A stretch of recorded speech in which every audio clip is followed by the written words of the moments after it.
नमस्कार आप सभी को। कल एक नोटिस जारी हुआ है एचपीएससी की वेबसाइट पे हरियाणा वेटरनरी सर्जन की भर्ती को लेकर। ये वही भर्ती है जिसके ऊपर धांधली के आरोप लगे, जिसके संदर्भ में ऑडियो चैट्स वायरल हुई, पैसे के लेन देन की बात की गई, जिसमें 24 प्रश्न रिपीट भी थे महाराष्ट्र के एक पेपर से और 26 प्रश्नों में त्रुटियां भी थी। अब ये जो भर्ती है, इसका पेपर है, वो एचपीएससी ने हाल फिलहाल में ही रद्द कर दिया था, कैंसिल कर दिया था। और अभी आनन फानन में कल एचपीएससी ने नोटिस डाला है री एग्जामिनेशन का, लेकिन इसी भर्ती के कैंडिडेट्स को उसमें बैठने दिया जाएगा। ये कोई नई भर्ती नहीं है, एडवर्टीजमेंट सेम रहेगी। एग्जाम का क्राइटेरिया बदल दिया है खुद ही। अनाउंसमेंट में लिखा है, it is hereby announced for the information of candidates who have applied for the post of veterinary surgeon in animal husbandry and dairying department Haryana vide advertisement number 41/2022 that the commission has decided that there will be a subjective knowledge test followed by interview as detailed below.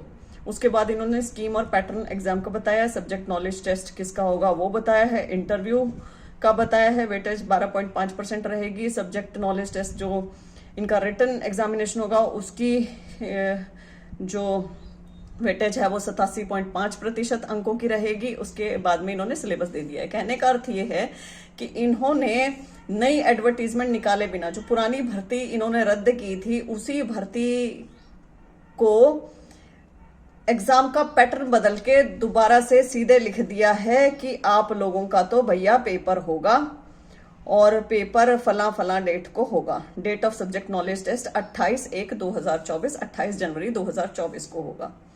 यहां बड़े महत्वपूर्ण सवाल rise होते हैं जो पूछने चाहिए Haryana public service commission से। पहली बात, आपने पहले जो ये एग्जाम हुआ था उसका पेपर रद्द क्यों किया, वो क्यों नहीं बताया है? पहले तो वो बताएं ना कि रद्द क्यों किया, विड्रॉ क्यों की भर्ती।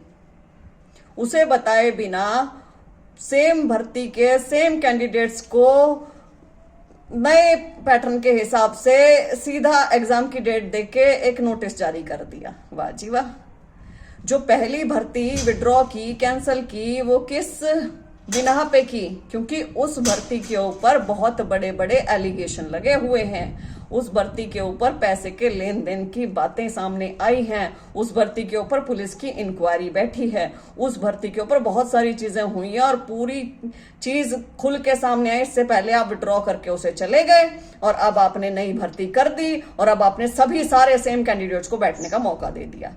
यदि इस भर्ती में कोई गड़बड़ हुई है, पैसे का लेन देन चला है, तो कल्प्रिट पहले पकड़े जाने चाहिए ना कि किसने पैसे का लेन देन किया। ये तो वही बात होगी जो एचसीएस वाला मामला था, डेंटल सर्जन वाला था, जिसमें अनिल नागर पकड़े गए थे 1 करोड़ रुपयों के साथ। उन सभी कैंडिडेट्स को एग्जाम में बैठने का मौका दे दिया था।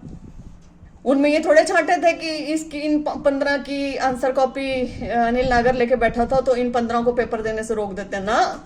उसमें हर एक बच्चे को बैठने दिया था।